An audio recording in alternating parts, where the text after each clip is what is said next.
வணக்கம். வரலாற்றில் காணாத சம்பவம். வீதிக்கு வந்த மக்கள், விரட்டி அடிக்கப்படும் திமுக, மட்டு மரியாதை இல்லாம வளர்ந்து போகும் வார்த்தைகள். 4.5 வருஷம் ஆச்சு. ஆட்சி தொடங்குகின்ற போது தமிழகத்தில் எந்த மாதிரி சூழ்நிலை இருந்ததோ இந்த 4.5 வருஷம் அதே மாதிரி இருந்தா அதிமுக ஆட்சிக்கும் திமுக ஆட்சிக்கும் என்ன வித்தியாசம்? இல்ல, கொடுத்த வாக்குறுதி தான் நீ நிறைவேற்றிட்டியா? அப்புறம் மக்களை பொறுத்த வரைக்கும் வீதிக்கு வராம என்ன பண்ணுவாங்க? இந்த வருஷம் 10 வருஷம் செய்வாங்க, இந்த வருஷம் 10 வருஷம் செய்வாங்க அப்படின்னு எத்தனை நாளைக்கு தான் உருட்டிக்கிட்டே இருக்க முடியும்? ஊடகம் எத்தனை நாளைக்கு தான் மூடி மறைக்க முடியும்? வேதனைப்படுகின்ற மக்கள் வீதிக்கு வந்து தானே ஆக வேண்டும். அப்படி பொறுமை இழந்து வீதிக்கு வருகின்ற மக்கள் இந்த அரசாங்கத்துக்கு மதிப்பு கொடுப்பாங்களா? நேத்தே நம்ம பார்த்துருந்தோம். நீங்க நல்லா என்னுடைய வீடியோ முழுமையா பார்த்துருந்தா தெரிஞ்சிருக்கலாம். ஒரு செவிலியரை பொறுத்த வரைக்கும் நம்ம முதலமைச்சர் ஐயா அவர்களை எந்த அளவுக்கு ஒருமையில பேசியிருந்தாங்க நல்லா தெரியும். ஆனா இன்னைக்கு எக்ஸ்தலத்தை போய் பார்க்கும் பொழுது யாருமே முதல்வருக்கோ அமைச்சருக்கோ இல்ல அதிகாரிகளுக்கோ மதிப்பு தர்ற மாதிரி தெரியல. இப்படி மதிப்பு இல்லாம பேசுறோம், ஆவேசமா பேசுறோம். அது மட்டும் இல்ல, அராஜகம் பண்ற மாதிரியே தான் இருக்குது. அங்க இருக்கின்ற மக்கள் நடந்து கொண்டு செய்யலாம். இப்படி எல்லாம் அடாவடி பண்ற மாதிரி பண்றோமே, காவல்துறை நம்ம மீது நடவடிக்கை எடுத்தா என்ன ஆகிறது? எதை பற்றியும் கவலை கிடையாது. திமுக ஆட்சியுடைய அவலங்களை துணிச்சலாக மட்டு மரியாதை இல்லாம கேள்வி கேட்டு கிழித்து எறிகிறாங்க. மக்களை பொறுத்த வரைக்கும் போதுமடா சாமி இந்த ஆட்சியில பட்டது அப்படின்னு வீதிக்கு வந்திருக்கிறாங்க. அதுலயும் வரலாற்றுல நம்ம பார்க்காத பல சம்பவங்கள் திமுக ஆட்சியில் மட்டும்தான் நிகழ்ந்திருக்கிறது. முதல்ல கிளாம்பாக்கத்திலிருந்து ஆரம்பிக்கலாம் அப்படின்னு சொல்லிட்டு நாம நினைக்கிறோம். அதுக்கான வீடியோ தர போறோம். ஆனா அந்த வீடியோ மட்டும் பார்த்துட்டு போயிடாதீங்க. அடுத்த 2 வீடியோ தர போறேன். நிச்சயமா நீங்க பாத்தீங்கன்னு வச்சுங்களேன், டேய் நான் இத்தனை வருஷமா அரசியலை பார்த்துட்டு இருக்கேன், இத்தனை வருஷமா ஓட்டு போட்டு இருக்கேன், சத்தியமா இந்த மாதிரி நான் பார்த்ததே கிடையாதுடா அப்படின்னு ஆச்சரியப்படுகின்ற அளவுக்கு அந்த 2 வீடியோ இருக்கும். முதல்ல இந்த வீடியோவை பார்த்துட்டு வாங்க. எவனாவது ஓட்டுக்காக வந்தான்னு வச்சுங்களா, இப்ப சிஎம் வந்தாலும் படிக்க தெரிஞ்சவனுக்கு தான் ஓட்டு இல்ல. படிக்காத பையன்லாம் நீங்க மந்திரியா இருக்கிறதால நாடு குட்டி சாராக நிக்குது. உங்களை பேர் அதிகாரி போலீஸ் இருந்தாலும் யாரும் வர சொல்ல. நான் பேசுறேன், எந்த வண்டி பேர் விடல, விட்ட வண்டியை விட்டுட்டு இவங்க ரிசர்வேஷன் பேர்ல பிராடா பண்ணிட்டு இருக்காங்க. இது நல்லது கிடையாது. இன்னும் உங்களுக்கு முடிவு இருக்கு. இன்னும் 170 நாள் தான். 170 நாள்ல திராவிடங்கிறது இருக்காது தமிழ்நாட்டுல. நான் அடிச்சு சொல்றேன், உங்க சிஎம்ஏ வர சொல்ல. ஸ்டாலின் நான் பேசுறேன், நாங்க போடுற வரி காசுங்க அது. ஏன்னா கிளாம்பாக்கத்துல எக்ஸ்ட்ரா பேருந்து விடுவாங்க. ஏன்னா கிளாம்பாக்கம் தான் எல்லா இடத்துக்கும் போகின்ற பேருந்து முனையம் என்கின்ற போது எல்லா மக்களும் ஒன்று கூடுவாங்க. சென்னை என்ன சின்ன சிட்டியா? சுற்று வட்டாரத்தை பொறுத்த வரைக்கும் 100-150 கிலோமீட்டர் அளவுக்கு சுற்றளவு இருந்துகிட்டு எல்லா இடத்திலும் பஸ்ஸையும் காரையும் 2 வீலரும் பிடிச்சிக்கிட்டு கிளாம்பாக்கம் பேருந்து நிலையம் வந்த பிறகு ஊருக்கு போறதுக்கு பேருந்து இல்லைன்னா அங்க இந்த பயணி என்ன சொல்றாரு பாத்தீங்களா? அதாவது நார்மலா திருநெல்வேலிக்கு ஒரு பஸ் போகும், ரெகுலரா போற பஸ் தான். அந்த பஸ்ஸே பாத்தீங்கன்னா ரிசர்வேஷன் பஸ் அப்படின்னு மாத்திட்டாங்க. ஆனா என்ன பண்ணிருக்கணும், ரெகுலரா போற பஸ் பாத்தீங்கன்னா போயிட்டே இருக்கணும். புதுசா ஒரு பேருந்த அந்த வழித்தடத்துல விட்டு இதுல ரிசர்வேஷன் பண்ணவங்க எல்லாம் போலாம் அப்படின்னு விட்டு இருந்தாங்கன்னு வச்சுக்கலாம், கூட்ட நெரிசல் இருக்காது. ஆனா பயணிகளை பொறுத்த வரைக்கும் பொறுத்து பாக்குறாங்க. அப்புறம் அதிகாரிகளுக்கு பாத்தீங்கன்னா மதிப்பு கொடுப்பாங்களா? இங்க இருக்கின்ற ஒரு மனிதனை பொறுத்த வரைக்கும் திராவிடம் இன்னும் 170 நாள் தான்டா. அதுக்கு பிறகு யாரும் இருக்க போறது இல்ல. ஏய், உங்க முதலமைச்சரை கூப்பிட்டு வாங்க, முதலமைச்சர்கிட்டே சொல்றேன் அப்படின்னு தடித்த வார்த்தை ஏன் வருது? கிளாம்பாக்கம் பேருந்து பிரச்சனைய 1 மாசத்துலயோ 1 வருஷத்துலயோ முடிச்சிருந்தாங்கன்னா இந்த மாதிரி தடித்த வார்த்தை வருமா? ஒரு அரசாங்கமானது பதவி ஏற்கின்ற போது கொஞ்ச நாள் தடுமாறலாம். அதற்கு பிறகு மக்களுடைய நம்பிக்கை பெறுவதற்கு என்னென்ன பிரச்சனை இருக்குதோ அந்த பிரச்சனையை தீர்க்கணும். அப்படி பிரச்சனையை தீர்க்காத பொழுது இப்படிதான் மட்டு மரியாதை இல்லாம வாங்கி கட்டிக்கொள்ள வேண்டும். இது எங்கோ நடக்கின்ற ஒருவர் பேசுகின்ற ஒரு காட்சி. இதனால என்ன ஆட்சி மாற்றத்தை ஏற்படுத்த முடியுமா அப்படின்னு பார்க்கும் பொழுது இப்போதெல்லாம் மெயின் ஸ்ட்ரீம் மீடியாவிலே இந்த மாதிரி வீடியோக்கள் வருது. 2வது சோசியல் மீடியாவில் இந்த மாதிரி வீடியோ போட்டாதான் நிறைய பேரை பார்க்கறான். அதனால அவன் கையில செல்போன் வச்சிருப்பதனால இந்த அரசாங்கத்தை பொதுமக்கள் கழுவி ஊத்துற விஷயத்தை எடுத்து சோசியல் மீடியாவில் போட்டுடுறான். பரபரப்பா பார்க்கறாங்க நம்ம வீடியோவை என்பதனால. அதனால மக்களை பொறுத்த வரைக்கும் ஏதோ ஒரு இடத்துல திமுக அரசாங்கத்துக்கு எதிராக வீதியில குரல் கொடுத்து கொண்டுதான் இருக்கின்றார்கள். சரி, சரியான நேரத்தில் பேருந்து வரல, பேருந்து நிலையத்துடைய கட்டமைப்பு சரி கிடையாது. ஆனா வருகின்ற பேருந்தாவது நல்லா இருக்குதுங்களா?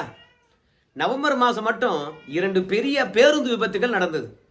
அந்த பேருந்து விபத்துக்கு பல்வேறுபட்ட காரணங்கள் சொல்லலாம். ஆனா அந்த அரசாங்கமானது அந்த பேருந்தை சரியா பராமரிச்சுதா? அது மட்டும் இல்ல, இந்த வீடியோ எடுக்கின்ற நாள்ல ஒரு பெரிய பேருந்து விபத்தானது பெரம்பலூருக்கு பக்கத்தில் நடந்தது. அந்த பேருந்து விபத்துக்கு நம்ம முதலமைச்சர் ஐயா அவர்கள் தான் பொறுப்பேற்கணும் அப்படின்னு அன்புமணி ராமதாஸ் அவர்கள் குற்றச்சாட்டு வைக்கிறார். அந்த விபத்துல கிட்டத்தட்ட 9 பேர் உயிரிழந்தார்கள். எதனால தெரியுமா? இத்தனைக்கும் நீண்ட தொலைவு செல்லக்கூடிய பேருந்து, அது திருநெல்வேலி போகுதுன்னு நினைக்கிறேன். ஆனா அந்த பேருந்துடைய டயரு கயட்டிக்கின்னு போல வெடிச்சு சிதறுது. அப்படின்னா பேருந்துகளை எப்படி இந்த அரசாங்கமானது பராமரிக்குதுன்னு பாருங்க. வாங்குற வரி பணம் எங்க போகுது? ஒருவேளை நம்முடைய பிடிஆர் பழனிவேல் தியாகராஜன் சொன்னார் பாருங்க, சபரீசன் அவர்களும் உதயநிதி அவர்களும் ஒரே படத்தில் 30,000 கோடி அளவுக்கு பணத்தை அடிச்சுட்டு நல்ல பணமா மாத்த சொல்லி நம்மள நெருக்கடி கொடுக்குறாங்கன்னு சொன்னாங்க பாருங்க. இந்த மாதிரி பேருந்து வாங்க வேண்டிய பணங்கள்லாம் அப்படி போச்சா? எடப்பாடியார் ஆட்சியில 15,000 பேருந்துகள் வாங்கினாங்களாம். இந்த ஆட்சியில 2,000 பேருந்துகள் கூட முழுமையா வாங்கல. ஒவ்வொரு பண்டிகை தருணத்திலும் சரி புதிய பேருந்துகளை இயக்குவாங்க. ஒவ்வொரு காலநிலை மாற்றத்தின் போதும், அதாவது கோடை காலம், குளிர்காலம், மழைக்காலம் என்ற ஒவ்வொரு பருவ காலங்களுக்கு ஏற்ற மாதிரி புதிய பேருந்துகளை பார்த்தீங்கன்னா புழக்கத்துக்கு கொண்டு வருவாங்க. அது மட்டும் கிடையாது, குறைந்தது 20 ஆண்டுகளோ அல்லது 15 ஆண்டுகளோ ஓடின பேருந்தை பார்த்தீங்கன்னா ஓய்வு கொடுத்து விட வேண்டும். ஆனால் இந்த அரசாங்கம் வந்த பிறகு என்ன பண்ணாங்க தெரியுமா? கொரோனா தருணத்தில் 2 வருஷம் பேருந்தே ஓடலை. அதனால இந்த 15 வருஷம் ஓடி இருக்கின்ற பேருந்தை பொறுத்த வரைக்கும் இன்னும் 2 வருஷம் நாங்கள் கால நீட்டிப்பு செய்கிறோம் அப்படின்னு சொல்லிட்டு 15 வருஷம் காலாவதியான பேருந்துகளை ஓய்வு கொடுக்காம தொடர்ச்சியா இப்படி டிங்கரிங் பட்டி பார்த்துட்டு ஓட்டுனதுனால தான் இவ்வளோ பேர் சாவறாங்க. மொத்தத்தில் இந்த அரசாங்கத்தை பொறுத்த வரைக்கும் ஏதோ ஒரு விதத்தில் ஃபெயிலியர் ஆகி போச்சு. அப்புறம் மக்கள் வீதிக்கு வராமல் என்ன பண்ணுவாங்க? நான் சொல்ற சம்பவங்கள்லாம் பாருங்க, வரலாற்றை நீங்க பார்த்துருக்க மாட்டீங்க, அவ்வளோ சம்பவங்கள் நடந்திருக்குது. எல்லாரும் என்ன நினைப்பீங்கன்னு கேட்டீங்கன்னா, எவன் எப்படி பேசினா என்ன, நம்ம காசு கொடுக்க போறோம், காசுக்கு ஓட்டு போட போறாங்க அப்படின்னு சொல்லிட்டு நீங்க நினைப்பீங்க. ஆனால் அடுத்த வீடியோவை காட்டுறேன், வரலாற்றை நீங்க இது வரைக்கும் பார்த்துருக்கவே மாட்டீங்க. இப்ப பார்த்துட்டு வாங்க. என்னப்பா இது ஏதோ திறப்பு விழா காண்ற மாதிரி இருக்குது அப்படின்னு சொல்லுவீங்க. ஆமாங்க, ஏதோ திறப்பு விழா பார்த்துருக்கிறோம். ஆனால் இங்க வாக்கு விற்பனைக்கு அல்ல. யாருடைய வாக்கு? என்னுடைய வாக்கு விற்பனைக்கு அல்ல அப்படின்னு சுவர் விளம்பரம் எழுதி அதை திறப்பு விழாவாக நடத்தி தமிழக மக்களுக்கு விழிப்புணர்வு ஏற்படுத்துகின்றார்கள். இதெல்லாம் ஏதோ தேர்தல் கமிஷன் ஆனது எழுதி திறப்பு விழா நடத்துது அப்படின்றதெல்லாம் கிடையாது. பொதுமக்களே அவங்க வீட்டு சுவர்ல என் வாக்கு விற்பனைக்கு இல்ல அப்படின்றத தெளிவாய் எழுதி திறப்பு விழா நடத்துறாங்க. இதுல இருந்து என்ன தெரியுது தெரியுமா? இந்த ஊருக்கு ஒன்றும் பண்ணல, என் வீட்டுக்கு ஒன்றும் பண்ணல, என் தெருவுக்கும் ஒன்றும் பண்ணல, எவனுக்குமே ஒன்றும் பண்ணல. ஆனா கடைசியில கை நிறைய கணிசமாக பணம் கொடுக்க போறாங்க. அதனால நீ பணம் கொடுத்தா கூட என் ஓட்டு உனக்கு கிடையாது அப்படின்றதுதான் இந்த வாசகத்துடைய பொருள். ஏன்னா திமுக பொறுத்த வரைக்கும் ஏதாவது செஞ்சிருந்தா சாதனையை சொல்லி வாக்கு கேட்பாங்க. ஆனா அவங்க செய்யவே இல்லை, மக்களுடைய குறையும் தீரவே இல்லை. நல்லா பல தேர்தலில் வாக்களித்த மக்களை பொறுத்த வரைக்கும் ஒவ்வொரு தேர்தலின் போது அரசியல் கட்சிகள் என்ன பண்ணுவாங்கன்னு நல்லா தெரிஞ்சிருக்கிறாங்க. அதனால தான் என்ன சொல்றாங்க, என் வாக்கு விற்பனைக்கு அல்ல, பணம் கொடுப்பதும் பணம் வாங்குவதும் சட்டப்படி குற்றம் எழுதி திறப்பிழா செய்யறாங்க. இந்த மாதிரி எந்த ஆட்சியிலாவது நடந்திருக்குதா? திமுக ஆட்சியில தான் நடக்கும். சரிப்பா, இப்படி எழுதி போட்டவங்க 10,000 ரூபாய் ஓட்டுக்கு கொடுக்குறாங்கன்னு வச்சுங்களேன், அப்ப வாங்க மாட்டாங்களா அப்படின்னு கேட்டீங்கன்னா, ஒரு ஆளுக்கு 10,000 ரூபாய் வருகின்ற போது வாங்கிக்குவாங்க. ஏன்னா ஸ்டாலின் ஐயா அவர்களுடைய குடும்பத்தில் இருந்தோ அவங்களுடைய கம்பெனியில் இருந்தோ கைவிட்டு கொடுக்க போறது கிடையாது. நம்முடைய வரி பணத்தை தான் எடுத்து அங்க கொடுக்க போறாங்க. இல்ல என்னையும் உன்னையும் அடகு வச்சு அதன் மூலம் பணம் வாங்கி தான் இந்த 10,000 ரூபாய் கொடுக்க போறாங்க. என்னைக்கு 10,000 ரூபாய் நம்ம கையில வாங்குறோமோ அப்பொழுது 10 அத்தியாவசிய பொருட்கள் மீது விலை ஏறிடும். அப்படி விலை ஏறுகின்ற போது டாக்ஸும் உயர்ந்துடும். அப்போ நாம ஒண்ணுக்கு 2 விலை கொடுத்து தான் இந்த 10,000 ரூபாய் வாங்கினோம் பாரு, அதுக்கான பரிகாரமாக பொருளை வாங்க வேண்டியதா இருக்கும். அதனால 10,000 வாங்குறது மகிழ்ச்சியா இருந்தாலும் பலியாகிறது நம்ம தான். அதனால ஏதோ ஸ்டாலின் ஐயாவுடைய குடும்பத்திலிருந்து எடுத்து கொடுக்குற மாதிரி இப்படி எழுதி போட்டாங்களே, வாங்க மாட்டாங்களா அப்படின்னு கேட்டீங்கன்னா வாங்கிக்குவாங்க. வாங்கிக்கிட்டு யாருக்கு போடணுமோ அவங்களுக்கு போடுவாங்க.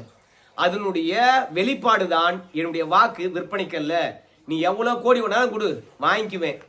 ஆனா நான் உனக்கு ஓட்டு போட மாட்டேன். ஏன்பா பணம் கொடுப்பதும் தவறு, பணம் வாங்குவதும் சட்டப்படி குற்றம் அப்படின்னு எழுதி போட்டிருக்காங்களே அப்படின்னு சொல்லிக்கிட்ட போது அது அரசாங்கம் வந்து பார்த்தீங்கன்னா எல்லாருக்கும் விடுக்கின்ற எச்சரிக்கை.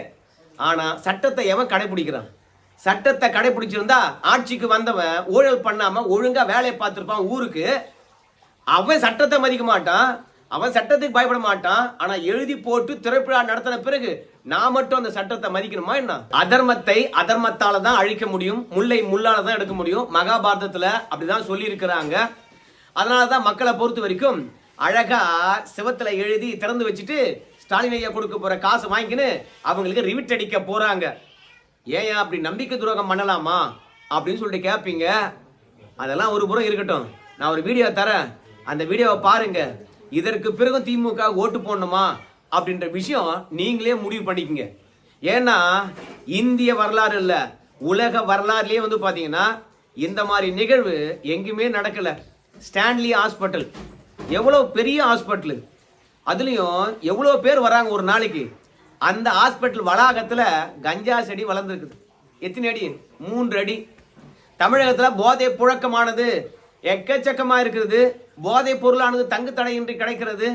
மதுவுக்கு அடிமான அத்தனை பேரும் இன்னைக்கு போதை என்று சொல்லப்படுகிற கஞ்சா பொருளுக்கு அடிமையாயிட்டான் அப்படின்னு சொல்ற காலமெல்லாம் வந்து பாத்தீங்கன்னா வெறும் வெற்று வார்த்தைகளோ, திமுக அரசாங்கத்தை அச்சுறுத்துக்காக சொல்றாங்களோ, எதிர்கட்சியில் குற்றச்சாட்டு வைக்கிறாங்களோ அப்படின்னு எண்ணிக்கொண்டு இருக்கின்ற பொழுது ஸ்டான்லி ஹாஸ்பிட்டலுடைய வளாகத்திலேயே 3 அடி கஞ்சா செடி வளர்ந்திருக்கிறது. 3 அடி கஞ்சா செடி வளர்கின்ற அளவுக்கு இவங்க ஏன் கண்டுபிடிக்கலன்னு தெரியல. ஏன்னா 1 அடி வளர்ந்த பிறகு கூட கஞ்சா செடியினுடைய ஸ்மெல்லு எக்கச்சக்கமா வரும். அது வாசனை மூலமாக தான் கண்டுபிடிப்பாங்க. அதனால இப்போ ஹாஸ்பிட்டல் நிர்வாகத்தை பொறுத்த வரைக்கும் யாராவது எடுத்து வந்து ஜன்னல் வழியா போட்டாங்களா, இல்ல திட்டமிட்டு வளர்த்தாங்களா, சிசிடிவி காட்சிகள் என்ன சொல்லுது அப்படின்றத முழுக்க முழுக்க இப்போ ஆராய்ந்து கொண்டிருக்கின்றார்களாம். பள்ளிக்கு அருகாமையில் போதைப் பொருள் விற்கப்படுகிறது அப்படின்னு சொன்னாங்க. கோயிலுக்கு அருகாமையில் போதைப் பொருள் விற்கப்படுதுன்னு சொன்னாங்க. ஆனா இன்னைக்கு மருத்துவமனைக்குள்ளே வந்து பாத்தீங்கன்னா கஞ்சா செடி வளர்க்கப்படுகிறது என்ற செய்தி வருகின்ற போது எவ்வளவு வேதனையா இருக்கிறது. இதுல இருந்து நம்ம என்ன தெரிஞ்சலாம் கேட்டீங்கன்னா, இந்த ஆட்சியில சமூக விரோதிகளுக்கு சுத்தமா பயமே கிடையாது. நம்ம அண்ணாமலையும் சரி, எடப்பாடி பழனிசாமியும் சரி என்ன சொல்லுவாங்கன்னு கேட்டீங்கன்னா, அட தப்பு பண்றவனே திமுக காரன், அவன் யாருக்கிட்ட பயப்பட போறான் அப்படின்னு வந்து பாத்தீங்கன்னா சொல்லுவாங்க. அந்த மாதிரி தான் இருக்குதுங்க இங்க ஸ்டான்லி ஹாஸ்பிட்டல்ல கஞ்சா செடி வளர்த்தது. சமூக வலைத்தளத்துல கிளாம்பாக்கம் பேருந்து நிலையமானது இன்னும் சரிபடாம இருப்பதும், 2வது வாக்குக்கு பணம் கொடுத்து வெற்றி பெற்று விடலாம் என்று நினைக்கின்ற திமுக கனவை சிதைக்கிற மாதிரியும், 2வது போதை பொருளை இந்த அரசாங்கத்தினால கட்டுப்படுத்தவே முடியாது, பாரு எங்கெல்லாம் போதை பொருள் இருக்கக்கூடாதோ அங்கெல்லாம் வந்து சேர்ந்து போச்சு பாரு அப்படின்னு சொல்லுகின்ற அளவுக்கு தான் இன்னைக்கு தமிழகத்தினுடைய நிலைமை சீரழிந்து கிடக்கிறது. இப்படி அனுதினமும் அல்லல் படுகின்ற மக்கள் வீதிக்கு வராம என்ன பண்ணுவாங்க? ஸோ திமுகவுக்கே நல்லா தெரியும், நாம நியாயமா செய்த சாதனையை சொல்லி ஓட்டு கேட்க முடியாது. அதனால பணத்தை ரெடி பண்ணாதான் முடியும் என்று சொல்லிட்டு ஏற்கனவே ரகுபதி முன்னாள் சட்டத்துறை அமைச்சர், இன்றைக்கு கனிமவளத்துறை அமைச்சராக இருக்கிறவர் எடப்பாடி பழனிசாமி 5000 ரூபாய் கொடுக்க சொல்லியிருக்காருங்களே அப்படின்னு சொல்லிக்கின்ற போது நீங்கள்லாம் எதிர்பார்க்காத அளவுக்கு சஸ்பென்ஸ் இருக்கும் அப்படின்னு சொன்னாங்க. எனக்கு தெரிந்து பொங்கலுக்கு 3000 ரூபாய் வரப்போகுது. 1000 ரூபாய் மகளிர் உரிமை தொகையும் பொங்கலுக்கு 2000 ரூபாயும் கிடைக்க போகுது. அது மட்டும் இல்லாம ஒவ்வொரு சர்க்கரை கார்டுக்கும் பெண்கள் முன்னேற்றம் என்று சொல்லிவிட்டு தனியாக 10,000 ரூபாய் போட போறாங்களாம். நான் இந்த விஷயத்த வீடியோவில் 2வது முறையா சொல்றேன். ஏன்னா ஒவ்வொரு நாளும் திமுக காரங்களை சந்திக்கின்ற போது எல்லாம் கால்வா சரியில்லைங்க, அதெல்லாம் இல்லை, ஒரு பழைய பொருளை வந்து வாங்கி விற்கக்கூடிய ஒரு நபர், அவரிடத்துல விசாரிச்சேன் திமுக ஆட்சி எப்படி இருக்கு அப்படின்னு சொல்லிட்டு. ஏங்க இது ஒரு ஆட்சியாங்க அப்படிங்கிறார். என்னன்னு சொல்லும்போது பல முக்கிய சாலைகளை அவங்க போடவே இல்லைங்க. எடப்பாடி பழனிசாமி நிதி ஒதுக்கிட்டு போனார் பாருங்க, எந்தெந்த சாலை போடணும்னு சொல்லிட்டு, எந்தெந்த திட்டங்கள் நிறைவேற்ற வேண்டும் என்றுட்டு அவங்க இந்த திட்டத்துக்கு நிதி ஒதுக்கிட்டு போனாங்க பாருங்க. அந்த பணத்தை மட்டும் வச்சுக்கிட்டு எடப்பாடியார் கொண்டு வந்த திட்டங்களை மட்டுமே நிறைவேற்றிருக்காங்க. மற்றபடி இவங்க தமிழக உள்கட்டமைப்பை சரி பண்ணவே இல்லை. அது சாலைகளாக இருக்கலாம், பள்ளிகளாக இருக்கலாம், மருத்துவமனைகளாக இருக்கலாம், இல்லை மற்ற அரசு அலுவலகங்களாக இருக்கலாம், எதுவுமே இந்த முறை பண்ணலைங்க. எப்போ கலைஞர் வந்தாலும் சரி பாலம் கட்டினாங்க, ரோடு போட்டாங்க அப்படின்லாம் சொல்லுவாங்க. ஆனால் இந்த ஆட்சியில் தடுப்பணையிலிருந்து சாலைகள் வரைக்கும் ஒன்றுமே பண்ணலைங்க. நானும் ஏற்றி போகிறது காயலாங்கடை பொருள். ஆனால் அந்த வண்டி போய் சேரத்துக்குள்ள வண்டி என்ன ஆகுமோ என்ற நிலைமை தாங்க இருக்கிறது. இந்த ஆட்சி தேவைங்களாங்க அப்படின்னு கேள்வி கேட்கின்றார். இல்லைங்க, கிராமப்புறங்கள்லாம் சாலை நல்லா இருக்குது அப்படின்னு சொல்லுகின்ற போது அவர் சொல்கிறாரு, ஏங்க மத்திய அரசாங்கத்தினுடைய பஞ்சாயத்து ராஜ் நிதி மூலமாக மத்திய அரசாங்கம் போடுகின்ற சாலை கிராமப்புற சாலைகள், அதை வச்சுக்கிட்டு இதை பேசுகிறீங்க. ஏங்க அண்ணாமலை சொன்னார் ஞாபகம் இல்லைங்க உங்களுக்கு? பிரதம மந்திரி சாலை மேம்பாட்டு திட்டத்துக்காக 10,000 கோடி 5,000 கோடி என்று சொல்லிட்டு ஒவ்வொரு காலாண்டு இடைவெளியிலும் பணம் கொடுக்குறாங்களாம். அந்த பணத்தை வாங்கிக்கின்னு என்ன பண்ணுறீங்கன்னு கேள்வி கேட்டார். ஆனால் இந்த திமுக அரசாங்கமானது மத்திய அரசாங்கத்திலிருந்து வருகின்ற ஒரு திட்டத்துக்கான பணத்தை வேற திட்டத்துக்கு செலவு செய்துவிட்டு மொத்தமாக தமிழகத்தை நாசம் பண்ணி வச்சிருக்கிறாங்க. பக்கத்தில் இருக்கின்ற கர்நாடகா, ஆந்திரா, தெலுங்கானா, கேரளா போய் பாருங்க. கட்டமைப்பு சூப்பராக இருப்பதனால அந்நிய முதலீடு கேட்காமே அங்கே போதுங்க. ஆனால் ஒட்டுமொத்தமாக இந்த இடத்துல எடப்பாடி ஆட்சி காலத்தில் என்ன கட்டமைப்பு இருந்ததோ அந்த கட்டமைப்பு இப்போ சிதைந்து போயிருக்குது. அதை கூட சீர் செய்யவே இல்லைங்க. பெரிய பெரிய பைபாஸ் சாலைகளுக்கு ஒட்டு தான் போட்டிருக்காங்களே கண்டி ஒருபோதும் அந்த சாலைகளை புதுசாக செப்பனிடவே இல்லைங்க. ஏங்க சென்னை மாநகராட்சியை எந்த நிலையில் வச்சுருக்காங்க பார்த்தீங்களா? எத்தனை முறை நிதி ஒதுக்குனாங்க, எதையாவது பண்ணியிருக்காங்களா? இந்த ஆட்சி வேணவே வேணாங்க அப்படின்னு சொல்லிவிட்டு கடந்த காலங்களில் திமுக ஓட்டு போட்டு வரான். இப்போது இன்றைக்கி நான் படுற கஷ்டத்தை பார்த்து இந்த ஆட்சிக்கு ஓட்டே போட மாட்டான், போங்க எவ்வளோ கொடுத்தாலும் ஓட்டு போட மாட்டேங்க அப்படின்னு ஒவ்வொரு மக்களும் தன்னுடைய மன குமுறலை பார்த்தீங்கன்னா வெளிப்படுத்துகின்றார்கள். எல்லோரும் ஒன்றாக சேர்ந்து அரசாங்கத்துக்கு ஆப்படிக்கவில்லை என்றாலும் மக்களை பொறுத்த வரைக்கும் மன ரீதியாக வீதிக்கு வந்து விட்டார்கள். வார்த்தைகளும் திமுக அரசாங்கத்துக்கு எதிராக பெரும் தடிப்பாக இருக்கிறது. மரியாதையெல்லாம் கிடையாது, மட்டும் கிடையாது. ஆனால் புரிஞ்சுக்கிட்டா திமுக இருக்கின்ற அந்த கொஞ்சம் காலத்திலாவது நல்ல விஷயங்கள் செய்யலாம். ஆனால் என்ன பண்ண போதுன்னு பொறுத்து பார்க்கலாம். பிடிச்சிருந்தால் லைக் பண்ணுங்கள், சப்ஸ்கிரைப் பண்ணிக்கோங்க, நம்ம சேனலுடன் இணைந்துருங்க. நன்றி.